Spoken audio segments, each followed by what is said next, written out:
Bayangkan kamu sedang mengemudi di jalan raya pada pagi hari yang cerah.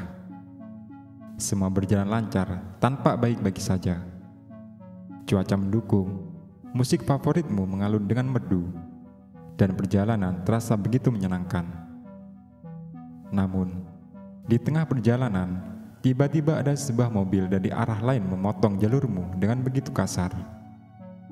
Dengan sigap, kamu harus menginjak rem mendadak, dan jantungmu berdebar begitu kencang. Perasaan kesal dan marah langsung muncul menghancurkan suasana baikmu. Sekarang pikirkan, ketika kamu tiba di tempat tujuan, apa yang paling kamu ingat dari perjalanan tadi? Apakah itu udara segar di pagi hari, lagu yang membuatmu tersenyum dan happy, atau momen mobil yang memotong jalur dengan begitu kasarnya?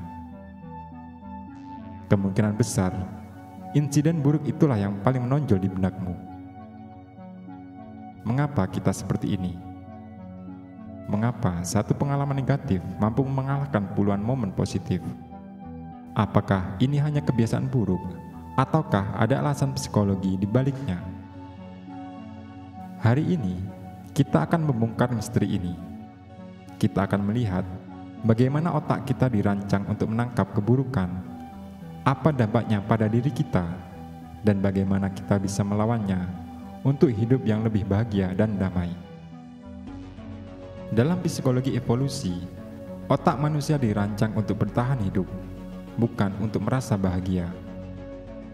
Bayangkan hidup di zaman purba, ketika nenek moyang kita berburu dan mengumpulkan makanan. Bahaya mengintai di mana-mana, seperti binatang buas, tanaman beracun, atau serangan dari kelompok lain. Mengingat ancaman atau pengalaman buruk menjadi mekanisme bertahan hidup yang vital. Otak kita mengembangkan kemampuan untuk memperhatikan, merespon, memproses, dan mengingat hal-hal negatif sebagai upaya untuk melindungi diri di masa depan. Otak kita bisa diibaratkan seperti seorang penjaga keamanan yang selalu waspada terhadap bahaya. Jika ada satu pintu terbuka di rumah besar yang harus dilindungi, dia akan mengabaikan semua pintu lain yang terkunci rapat dan fokus pada pintu terbuka itu. Sama halnya, otak kita cenderung memperbesar hal-hal buruk karena dianggap lebih penting untuk keselamatan kita. Namun, masalahnya adalah otak ini belum sepenuhnya beradaptasi dengan dunia modern. Ancaman di zaman sekarang lebih bersifat sosial, seperti kritik dari rekan kerja, konflik dalam hubungan, atau komentar negatif di media sosial, bukan ancaman fisik seperti di masa lampau. Akibatnya, kita sering bereaksi berlebihan terhadap situasi yang sebenarnya tidak begitu berbahaya. Psikolog Roy Baumeister dan timnya melakukan penelitian yang menunjukkan betapa kuatnya pengaruh negativity bias. Dalam eksperimen ini, peserta diminta untuk mengevaluasi perasaan mereka setelah mengalami hal baik dan buruk. Hasilnya mengejutkan. Satu peristiwa buruk memiliki dampak emosional yang sama besarnya dengan 5 peristiwa baik. Mari kita lihat ini melalui contoh sehari-hari. Misalkan, kamu menerima 5 pujian positif dari teman-temanmu. Tetapi, ada satu kritik negatif dari seseorang yang tidak terlalu dekat denganmu.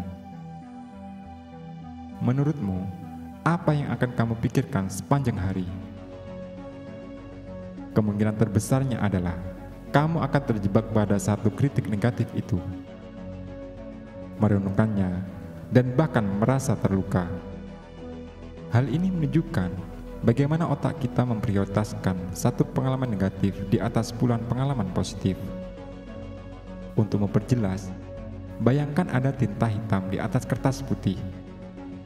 Sekecil apapun noda itu, ia akan langsung menarik perhatianmu dan seolah-olah mengaburkan seluruh bagian kertas yang bersih. Begitulah cara otak kita bekerja, memperbesar hal buruk dan mengecilkan kebaikan.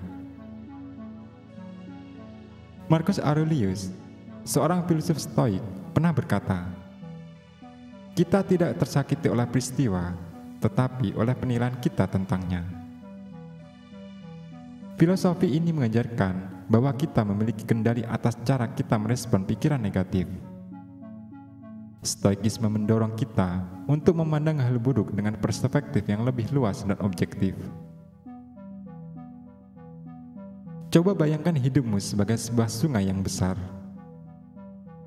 Arusnya mengalir terus-menerus, membawa kejadian-kejadian baik dan buruk. Sebuah ranting yang jatuh ke sungai tidak akan menghentikan alirannya, kecuali kamu terus-menerus memegang ranting itu. Keburukan seperti ranting hanya menjadi beban jika kita memilih untuk terus memikirkannya. Stoikisme juga mengajarkan kita untuk fokus pada hal yang bisa kita kendalikan. Kritik atau perilaku buruk orang lain berada di luar kendali kita, tetapi respon kita terhadapnya sepenuhnya ada di tangan kita. Dengan mengubah perspektif, kita bisa mengurangi dampak negatif dan melihat kehidupan dengan lebih positif. Kecenderungan untuk mengingat keburukan ini seringkali merusak hubungan kita, baik dengan pasangan, teman, maupun keluarga. Kita menjadi cepat menghakimi, fokus pada kekurangan mereka, dan melupakan cinta serta perhatian yang mereka berikan. Ini menciptakan jarak emosional dan menimbulkan ketegangan. Namun, ada cara untuk melawan kecenderungan ini. Pertama, melatih rasa syukur. Penelitian menunjukkan bahwa menuliskan 3 hal baik setiap hari dapat melatih otak untuk lebih fokus pada hal-hal positif. Misalnya, tulis tentang kebaikan kecil yang dilakukan pasanganmu, seperti membuatkan teh atau membantu pekerjaan rumah. Kedua, berhenti sejenak. Ketika sesuatu yang buruk terjadi, berikan dirimu waktu untuk merenung sebelum bereaksi. Tanyakan pada diri sendiri, apakah ini akan penting dalam 5 tahun ke depan? Jika jawabannya tidak, biarkan saja. Ketiga, berlatih empati. Ingatlah bahwa setiap orang pernah membuat kesalahan. Bayangkan dirimu berada di posisi mereka. Apakah kamu ingin dihakimi hanya dari satu kesalahan kecil? Keempat, penguatan positif. Ucapkan terima kasih atau pujian kepada orang lain atas kebaikan mereka. Coba ucapkan terima kasih atau pujian kepada orang lain atas kebaikan mereka, sekecil apapun itu. Kebiasaan ini tidak hanya membuat hubungan lebih harmonis, tetapi juga membantu otakmu untuk lebih fokus pada hal-hal positif. Kita mungkin tidak bisa menghapus negativity bias, tetapi kita dapat belajar untuk mengendalikannya. Mulailah dengan memberi ruang untuk kebaikan dalam pikiran. Saat seseorang berbuat salah, ingatlah semua kebaikan yang telah mereka lakukan. Dengan cara ini, kita tidak hanya memperbaiki hubungan, tetapi juga menciptakan hidup yang lebih damai. Jadi, langkah apa yang akan kamu ambil hari ini untuk fokus pada kebaikan? Coba kalian bagikan pengalamanmu di kolom komentar, dan mari kita saling belajar untuk menjadi lebih baik. Terima kasih. Apa pendapatmu tentang hal ini? Tulis di kolom komentar. Dan jangan lupa untuk like dan subscribe agar tidak ketinggalan video selanjutnya.